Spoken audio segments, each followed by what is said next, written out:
नमस्कार। आज हम पढ़ेंगे हिंदी भाषा का परिचय एवं वर्ण विचार। हिंदी भाषा का परिचय। हिंदी भाषा का परिचय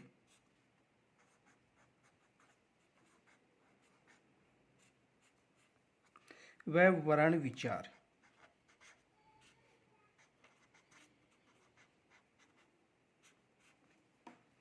आज हम हिंदी भाषा का परिचय व वर्ण विचार का अध्ययन करेंगे। देखो, सबसे पहले इसकी कुछ महत्वपूर्ण बिंदु पढ़ लेते हैं। हिंदी भाषा जो शब्द है वो फारसी, पारसी या ईरानी भाषा का शब्द है। हिंदी शब्द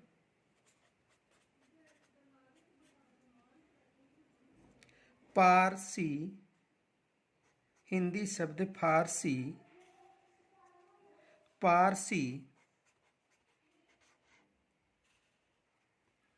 या ईरानी भाषा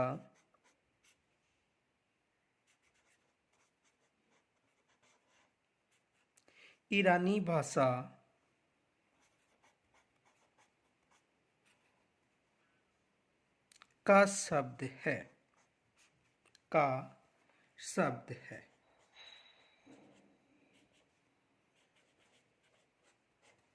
यानी हिंदी शब्द पारसी, फारसी या ईरानी भाषा का शब्द है।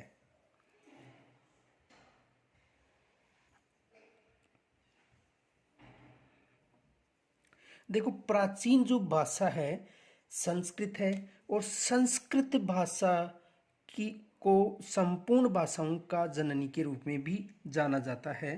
तो प्राचीन जो भाषा कौन सी भाषा है? संस्कृत भाषा। यानी जो प्राचीन भाषा है वो संस्कृत भाषा है और संस्कृत दो रूपों में प्रचलित थी। एक वैदिक संस्कृत,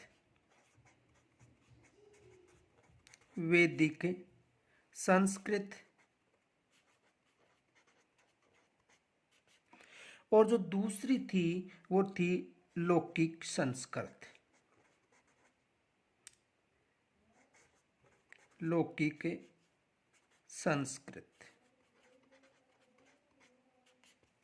यानी जो प्राचीन भाषा संस्कृत थी उस वह दो रूपों में प्रचलित थी, वैदिक संस्कृत और लौकिक संस्कृत। वैदिक संस्कृत का जो काल माना जाता है वो माना जाता है 1500 ईस्वी पूर्व से लेकर 1000 ईस्वी पूर्व तक। यानी वैदिक संस्कृत का जो काल था वो 1500 ईस्वी पूर्व से लेकर 1000 ईस्वी पूर्व तक माना गया था। और लौकिक संस्कृत का काल 1000 ईस्वी पूर्व से लेकर 500 ईस्वी पूर्व तक का काल माना जाता है। यानी वैदिक संस्कृत का काल था 1500 ईस्वी पूर्व से लेकर 1000 ईस्वी पूर्व तक, और लौकिक संस्कृत का जो काल था वो 1000 ईस्वी पूर्व से लेकर 500 ईस्वी पूर्व तक। देखो, वैदिक संस्कृत में वेद, पुराण व उपनिषद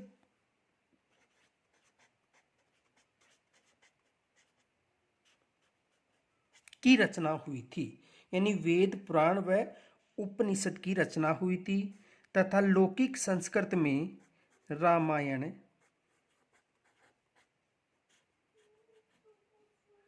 व महाभारत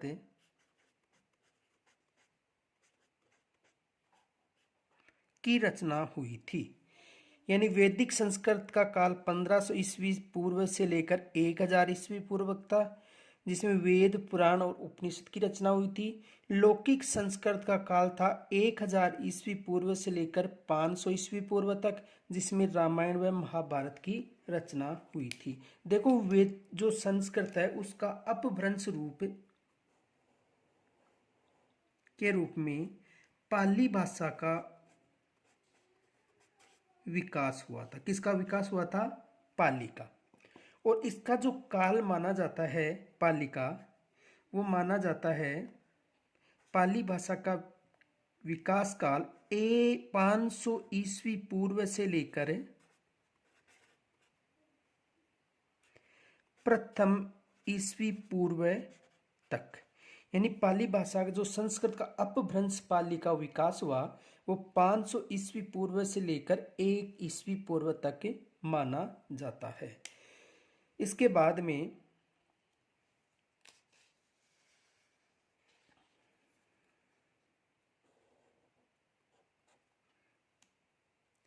प्राकृत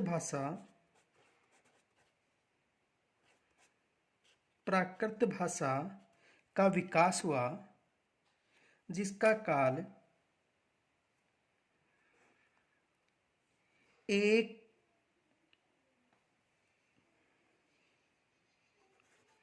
ईस्वी से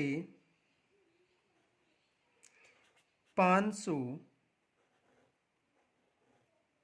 ईस्वी तक माना जाता है। देखो पाली का जो विकास है वो 500 ईस्वी पूर्व से लेकर 1 ईस्वी तक माना जाता है। कितनी ईस्वी तक? 1 ईस्वी तक माना जाता है। और प्राकृत भाषा का 1 ईस्वी से लेकर 500 ईस्वी तक माना जाता है। प्राकृत के बाद देखो पाली भाषा के समय बौद्ध ग्रंथों का विकास हुआ था। बौद्ध ग्रंथों का तथा प्राकृत के समय जैन ग्रंथों का विकास या रचना हुई थी। आगे देखो प्राकृत के बाद अपभ्रंश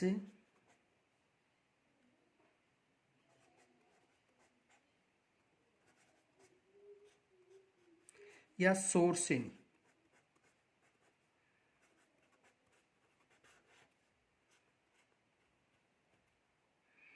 का विकास हुआ था, जिसका काल 500 ईस्वी से लेकर 1000 ईस्वी तक माना जाता है। यानी अपभ्रंश का जो काल है 500 ईस्वी से लेकर 1000 ईस्वी तक माना जाता है। तो एक बार दोबारा समझो। संस्कृत 2 रूपों में प्रचलित थी, वैदिक संस्कृत और लौकिक संस्कृत। वैदिक संस्कृत का काल 1500 ईस्वी पूर्व से 1000 ईस्वी पूर्व तक था। इसमें वेद पुराण और उपनिषदों की रचना हुई थी।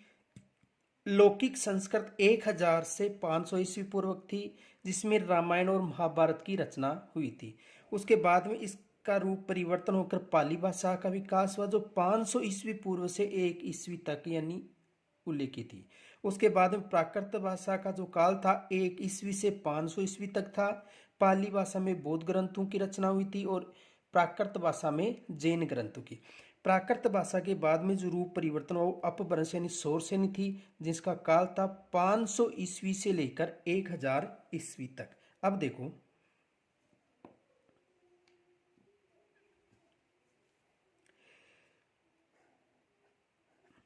हिंदी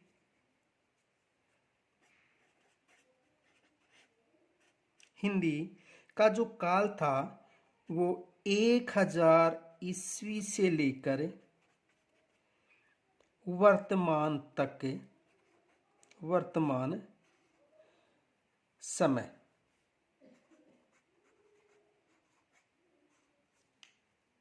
यानी हिंदी का जो काल है वो 1000 ईस्वी से वर्तमान तक माना जाता है। हिंदी का काल कब से कब तक माना जाता है? हिंदी का काल 1000 ईस्वी से वर्तमान तक माना जाता है। तो एक बार दोबारा समझ लो। देखो हिंदी शब्द फारसी, पारसी या ईरानी भाषा का शब्द है और सभी भाषाओं की जननी संस्कृत मानी जाती है। संस्कृत दो रूपों में प्रचलित थी, वैदिक संस्कृत और लौकिक संस्कृत। संस्कृत के बाद में पाली भाषा का विकास हुआ, उसके बाद में प्राकृत और फिर अपभ्रंश, और अपभ्रंश के बाद में हिंदी भाषा, अपभ्रंश का रूप हिंदी है, जिसका काल 1000 ईस्वी से वर्तमान समय तक माना जाता है। देखो एक विशेष याद रखना, नोट नोट हिंदी का मानक समय, हिंदी का मानक समय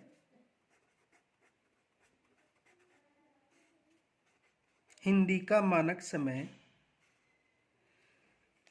1100 ईस्वी माना जाता है।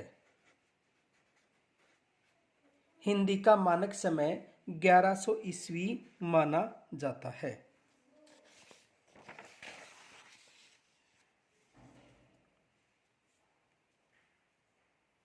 आगे देखो,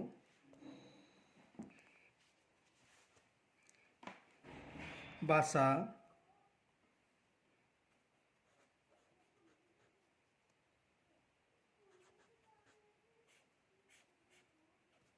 देखो भाषा संस्कृत के भास धातु से, संस्कृत की भास धातु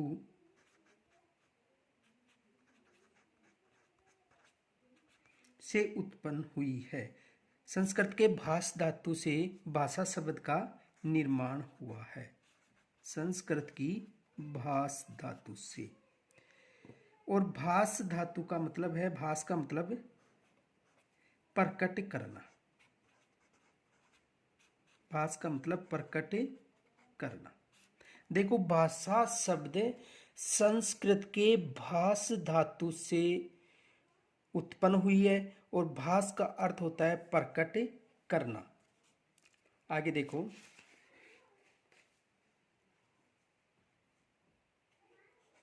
भाषा शब्द की उत्पत्ति,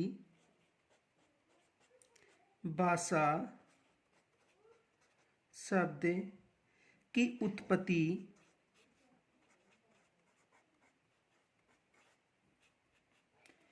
संस्कृत की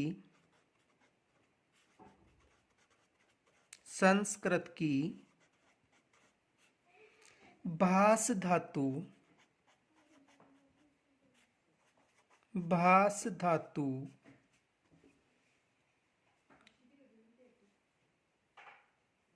से हुई है। भाषा शब्द की उत्पत्ति संस्कृत के भास धातु से हुई है, जिसका अर्थ होता है, जिसका अर्थ होता है प्रकट करना।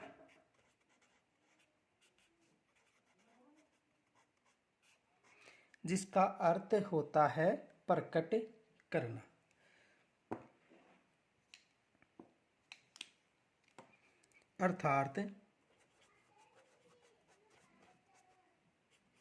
अर्थात मनुष्य एक सामाजिक प्राणी है। मनुष्य एक सामाजिक प्राणी है। सामाजिक प्राणी है। मनुष्य एक सामाजिक प्राणी है। वह अपने मन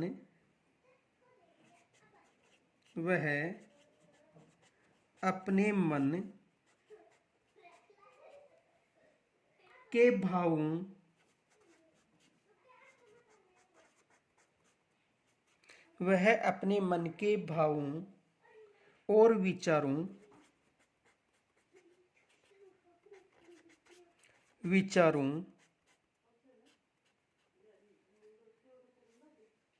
को प्रकट करने के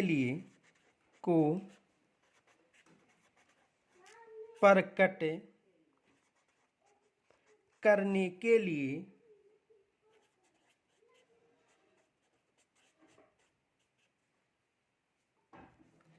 जिस माध्यम का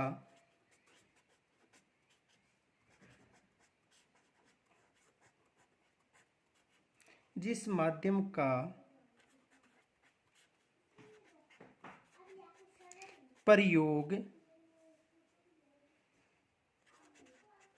करता है वह भाषा कहलाती है। वह भाषा कहलाती है।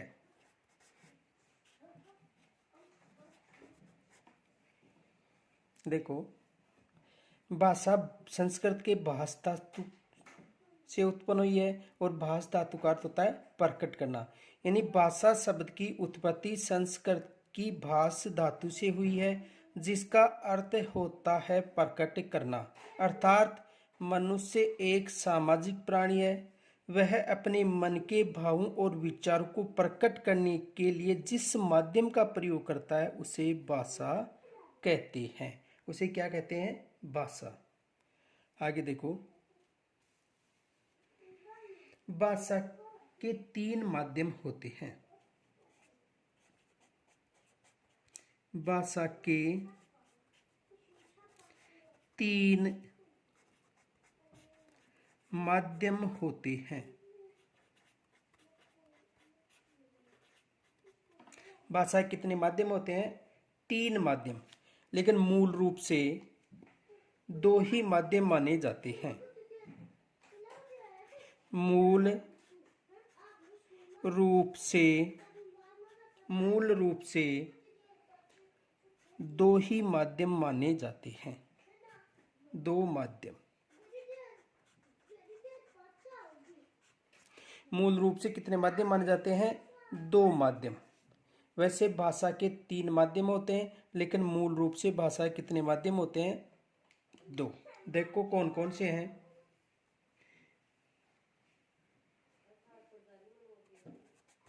विचार,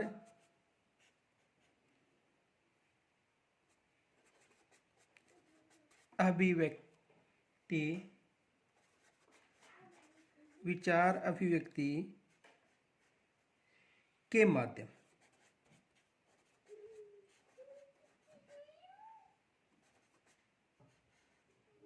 विचार अभिव्यक्ति के माध्यम।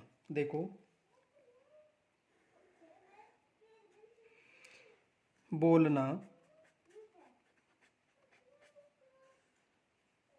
लिखना,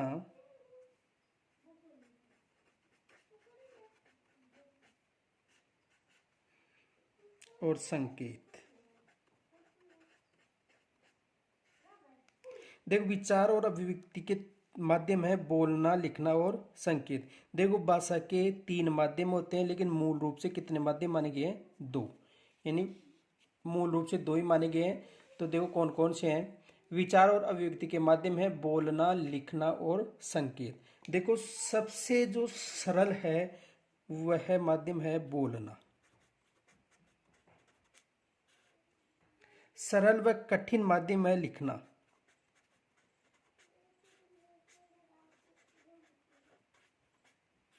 तथा सबसे कठिन माध्यम है संकेत।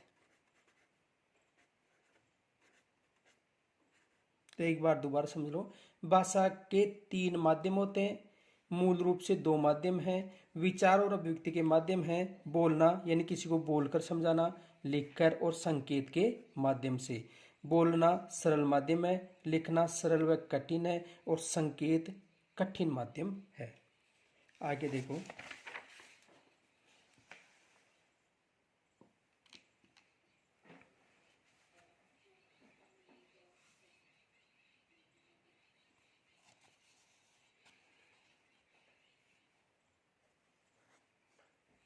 भाषा के कौशल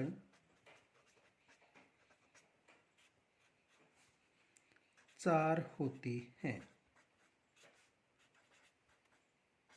भाषा के कौशल कितने होते हैं? 4 होते हैं। देखो कौन कौन से होते हैं। पहला है सुनना, दूसरा बोलना, तीसरा पढ़ना और चौथा लिखना। तो भाषाई कौशल कितने होते हैं? 4। सुनना, बोलना, पढ़ना और लिखना। वैसे याद करने का सूत्र है सुबोपली। सुबोपली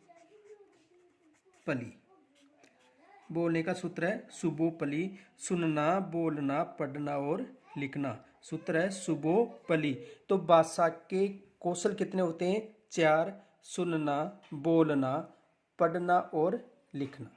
आगे देखो,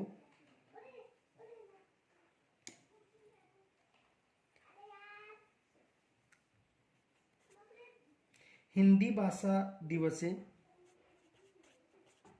हिंदी भाषा दिवस कब मनाया जाता है? हिंदी भाषा दिवस 14 सितंबर को मनाया जाता है।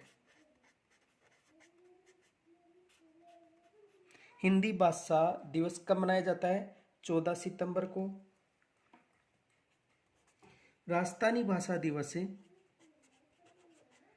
राजस्थानी भाषा दिवस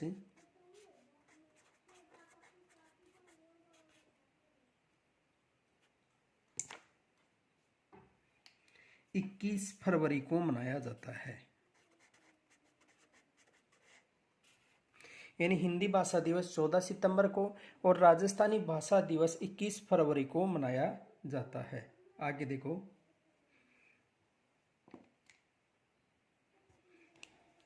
नोट, संविधान के भाग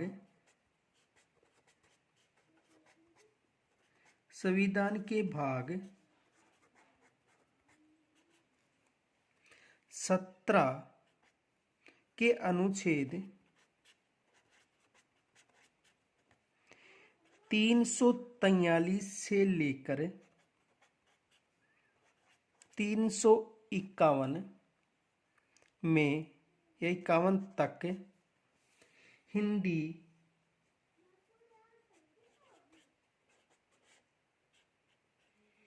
के राजभाषा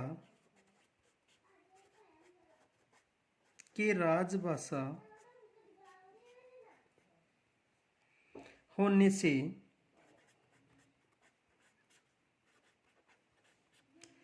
संबंधित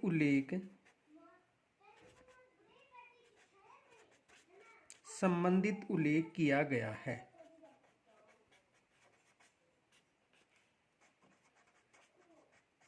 उल्लेख किया गया है। तो देखो, भाषा के कौशल 4 होते हैं: सुनना, बोलना, पढ़ना और लिखना। सूत्र है सुबोपली, यानी सुनना, बोलना, पढ़ना और लिखना। हिंदी भाषा दिवस 14 सितंबर को और राजस्थानी भाषा दिवस 21 फरवरी को मनाया जाता है। नोट, संविधान के भाग 17 के अनुच्छेद 343 से लेकर 351 तक हिंदी के राजभाषा होने से संबंधित उल्लेख किया गया है। आगे देखो, भाषा के बाद में पढ़ेंगे व्याकरण का थोड़ा सा परिचय।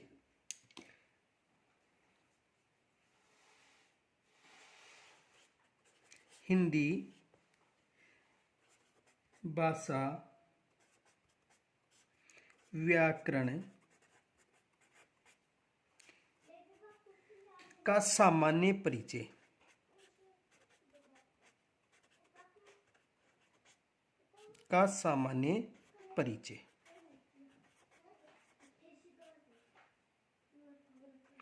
यानी हिंदी भाषा व्याकरण का सामान्य परिचय।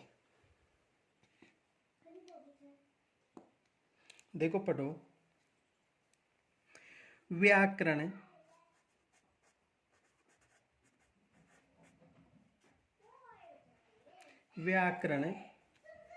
शब्द में वी और आ उपसर्ग हैं, यानी व्याकरण वी आ धन करण से निर्मित हुआ है। किससे हुआ है? वी आ और करण से। यानी इसमें दो उपसर्ग हैं, वी और आ। कई बार प्रश्न पूछा जा सकता है कि व्याकरण में कितने उपसर्ग हैं। देखो समझो, देखो क्वेश्चन देखो, व्याकरण शब्द में कितने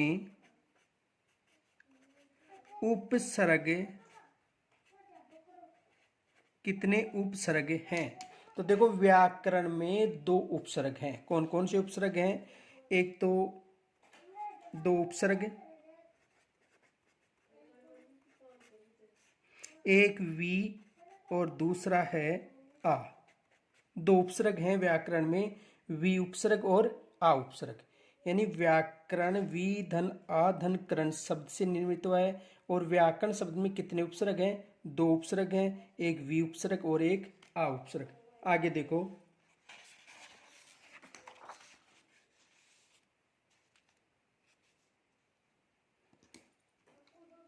देखो व्याकरण,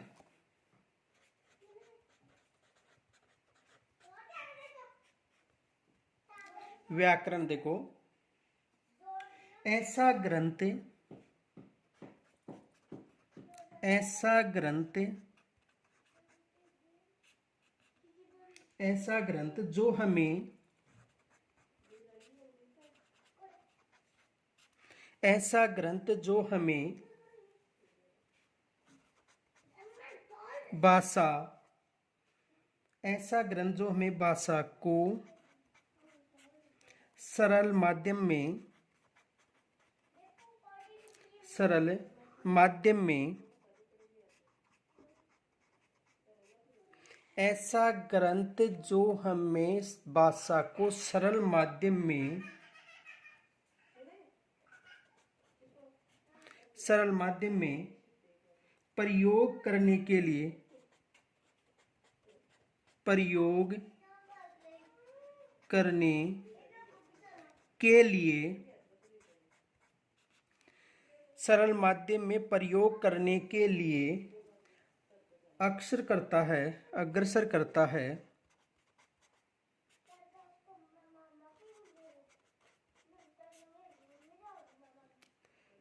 यानी व्याकरण का मतलब ऐसा ग्रंथ जो हमें भाषा को सरल माध्यम में प्रयोग करने के लिए अग्रसर करता है, अर्थात अर्थात विचारों, विचारों, भावों और विचारों, भावों और लेखन को, लेखन को सरल, सरल और शुद्ध, सरल और शुद्ध प्रयोग करने के लिए, शुद्ध प्रयोग करने के लिए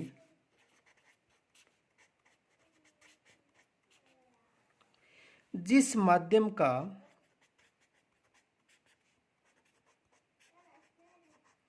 जिस माध्यम का प्रयोग किया जाता है, प्रयोग किया जाता है, उसे व्याकरण कहते हैं, उसे व्याकरण कहते हैं।